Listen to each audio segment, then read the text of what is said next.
Sabarmati online classes में आप सभी का स्वागत है। तो इस वीडियो में हम बोर्ड एग्जाम के लिए बायोलॉजी में मोस्ट इम्पॉर्टेंट टॉपिक नर जनन तंत्र का अध्ययन करेंगे। तो चलिए सबसे पहले हम नर जनन तंत्र का फिगर देख लेते हैं।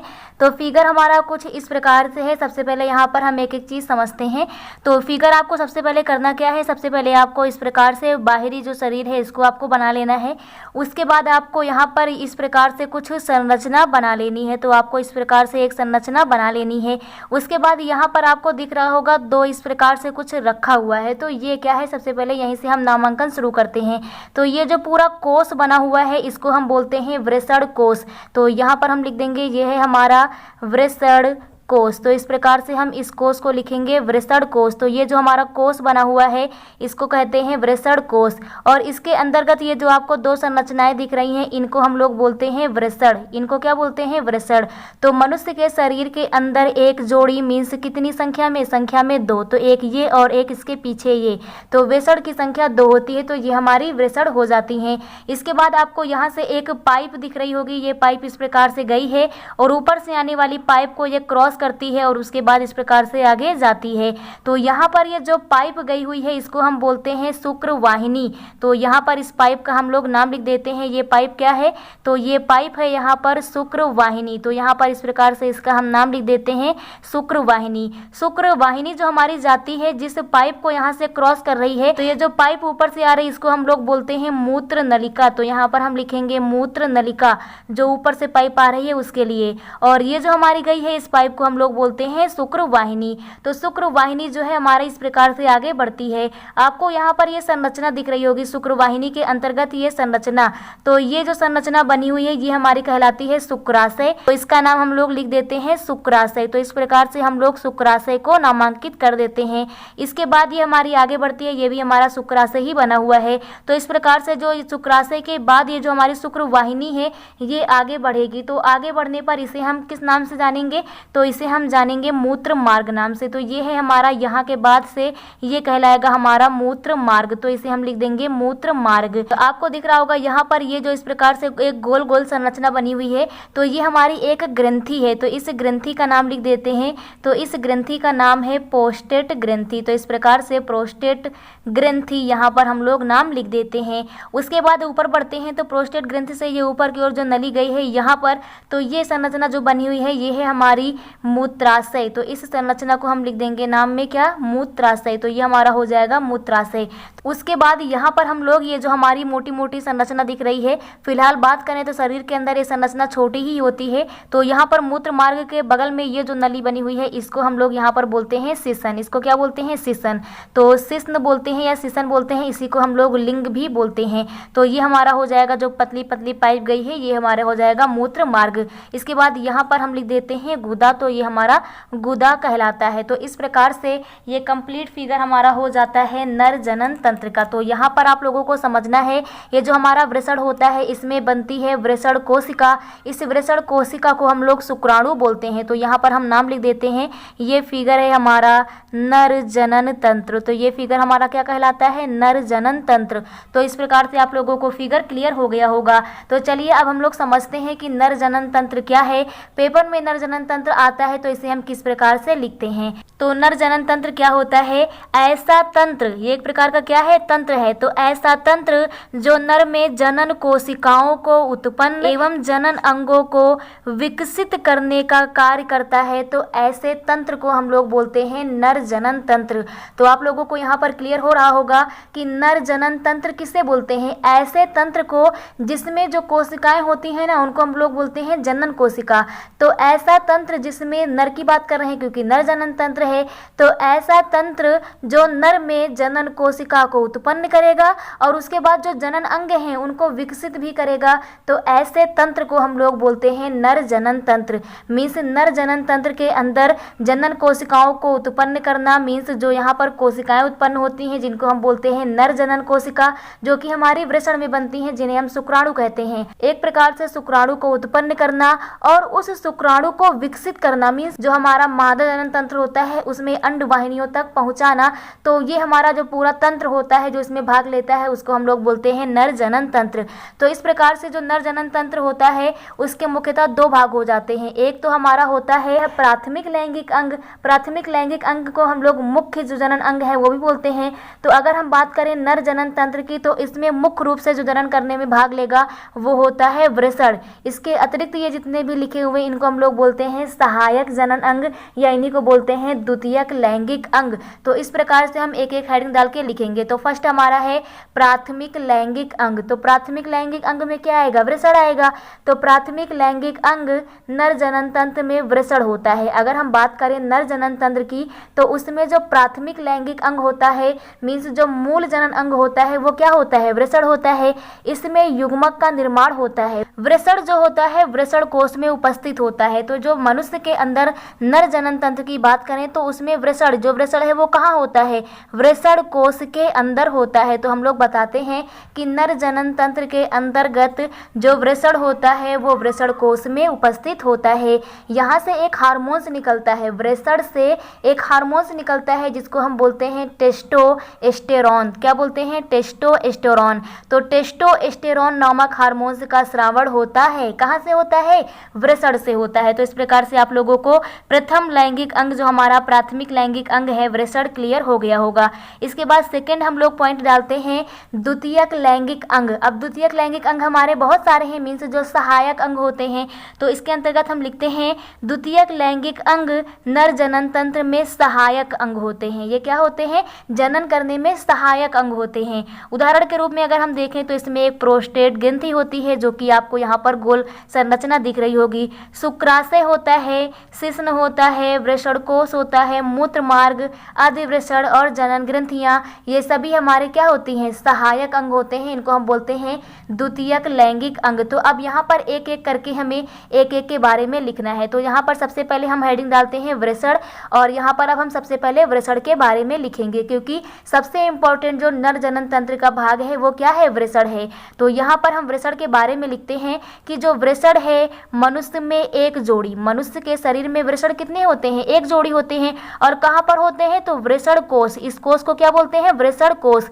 और इस वृषण कोश में ही एक कोशिका बनती है जिसको हम बोलते हैं नर जनन कोशिका या उसी को हम लोग बोलते हैं शुक्राणु। तो शुक्राणु जो है बहुत ही इंपॉर्टेंट होते हैं निषेचन की क्रिया के लिए। तो यहाँ पर हम वृषण के बारे में बताते हैं कि वृषण मनुष्य में एक जोड़ी पाया जाता है। मनुष्य में गुलाबी रंग के दो अंडाकार वृषण होते हैं। तो दो अंडाकार वृषण होते हैं। शिशुआवस्था में वृषण जो होते हैं वृक्कों के पास होते हैं। तो जब बच्चा छोटा होता है, शिशुआवस्था होती है, तो उस समय जो वृषण होते हैं ये वृक्क के पास होते हैं। और वयस्क अवस्था में वृषण जो होते हैं वो वृषण कोश में आ जाते हैं। तो आपसे ये भी क्वेश्चन बन सकता है कि शिशुआवस्था में वृषण कहाँ होते हैं? तो वृक्कों के पास होते हैं। और जब वयस्क अवस्था आती है तो जो वृषण है ना ये वृषण कोश के अंतर्गत आ जाते हैं। तो इस प्रकार से हम वृषण लिखते हैं।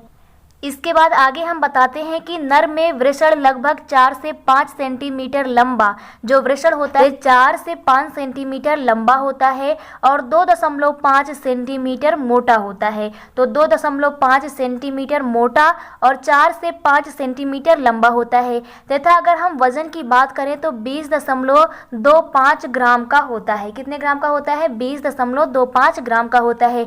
अगर हम बात करें वृषण का कार्य का तो वृषण का मुख्य कार्य क्या है? तो वृषण कोश ताप नियामक का कार्य करता है। तो जो वृषण कोश होता है ये नियामक का कार्य करता है। और बात करें वृषण की तो जो वृषण होता है यहाँ से एक हार्मोन से निकलता है। जो वृषण कोश है यहाँ से कौन सा हार्मोन से निकलता है? तो यहाँ से हार्मोन से निकलता है टेस्टोस्टेरोन। तो यहाँ से टेस्टोस्टेरोन हार्मोन से भी निकलता है। इसके बाद आगे हम लोग बात करते हैं अधिवृषण की। तो सेकंड पॉइंट हमारा है अधिवृषण। तो जो अधिवृषण होता है इसकी लंबाई कितनी होती है? 6 मीटर होती है।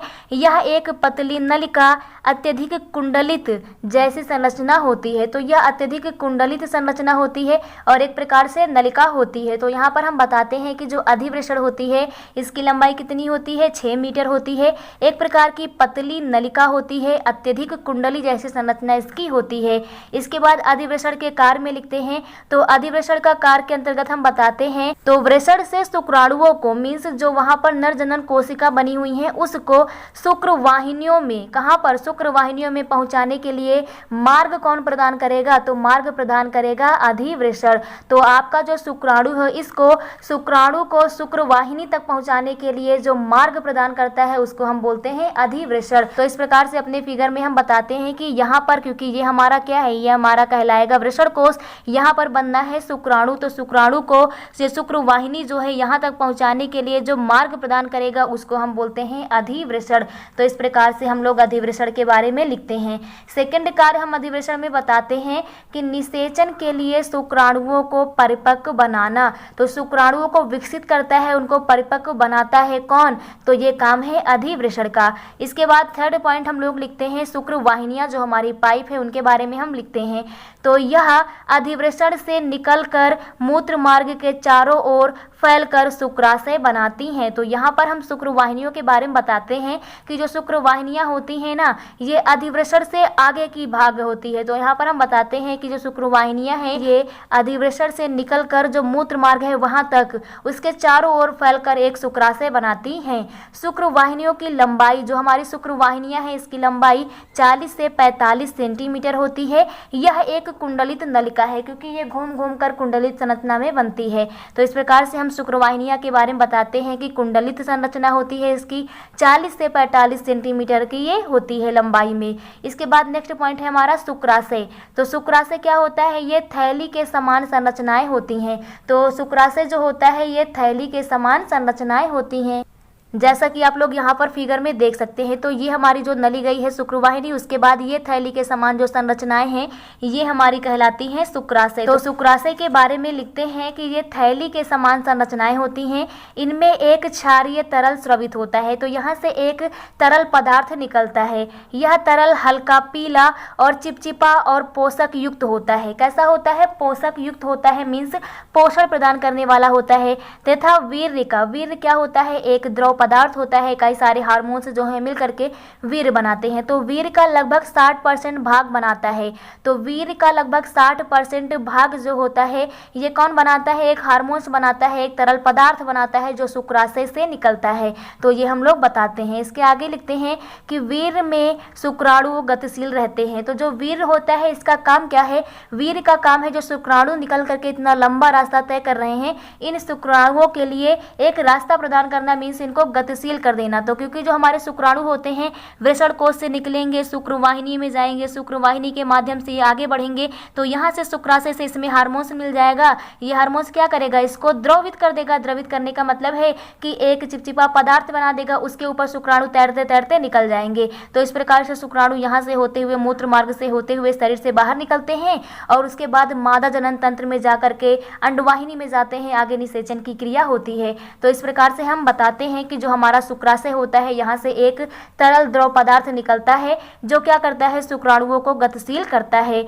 मूत्र मार्ग जो होता है, मूत्र तथा वीर्य दोनों के लिए उभय मार्ग है। उभय मार्ग मतलब एक कॉमन रास्ता है, एक ऐसी रास्ता जहाँ से मूत्र भी जाएगा और वीर्य भी जाएगा, तो उसे हम बोलते हैं उभय मार्ग। तो यहाँ पर ये हमारी जो पाइप गई है ये हमारी है मूत्र मार्ग। तो आपका यहाँ से जो वीर्य आएगा, यहाँ से आपका जो वीर्य आएगा वो भी इसी मार्ग से जाएगा और आपका मूत्र भी इसी मार्ग से बाहर जाएगा। तो इसीलिए यहाँ पर हम बोलते हैं कि जो मूत्र मार्ग होता है ये मूत्र और वीर्य दोनों के लिए क्या होता है, एक कॉमन मार्ग होता है, एक उभय मार्ग होता है। नेक्स्ट इसके बाद हमारा पॉइंट होता है शेषन, इसी को हम लोग बोलते हैं एक प्रकार से लिंग। तो यह पेशी नर मैथुनांग है। इसके बाद हम बताते हैं कि इसके अंदर का जो भाग होता है वो अत्यंत संवहनीय होता है, स्पंजी होता है। शिश्न का प्रयोग मादा में अंडवाहिनी के आधार पर शुक्राणुओं को जमा करने के लिए किया जाता है। तो जो शिश्न होता है जो एक प्रकार से नर जनन अंग का लिंग है, इसका प्रयोग हम लोग करते हैं जो मादा जनन अंग है इसकी अंडवाहिनी में शुक्राणुओं को जमा करने के लिए। वाले शुक्राणु को वहां पर एकत्रित करने के लिए, ताकि अंडों का शरीर के अंदर निषेचन हो सके, ताकि वहां पर जो अंडे हैं उनका निषेचन हो सके। तो मादा जनन तंत्र के अंदर जो अंडाशय है और जो नर जनन तंत्र है, इसके जो शुक्राणु होते हैं वहां पर एकत्रित होकर के निषेचन की क्रिया करते हैं। तो इस प्रकार से यहाँ पर हम शिश्न के बारे में लिखते हैं। फिगर में आप लोग देख सकते हैं, तो यहाँ पर ये जो हमारा भाग होता है ये हमारा कहलाता है शिश्न। ये हमारा भाग क्या कहलाता है? शिश्न कहलाता है। तो इस प्रकार से आप लोगों को नर जनन तंत्र जो है ये क्लियर हो गया होगा। तो नर जनन तंत्र के अंतर्गत मुख्यतः दो भाग होते हैं, एक होता है प्राथमिक लैंगिक अंग और दूसरा होता है द्वितीयक लैंगिक अंग। मुख्य रूप से अगर हम बात करें तो इसमें सबसे इंपॉर्टेंट हमारा होता है वृषण। तो आप लोगों को नर जनन तंत्र अच्छे से क्लियर हो गया होगा। Thank you.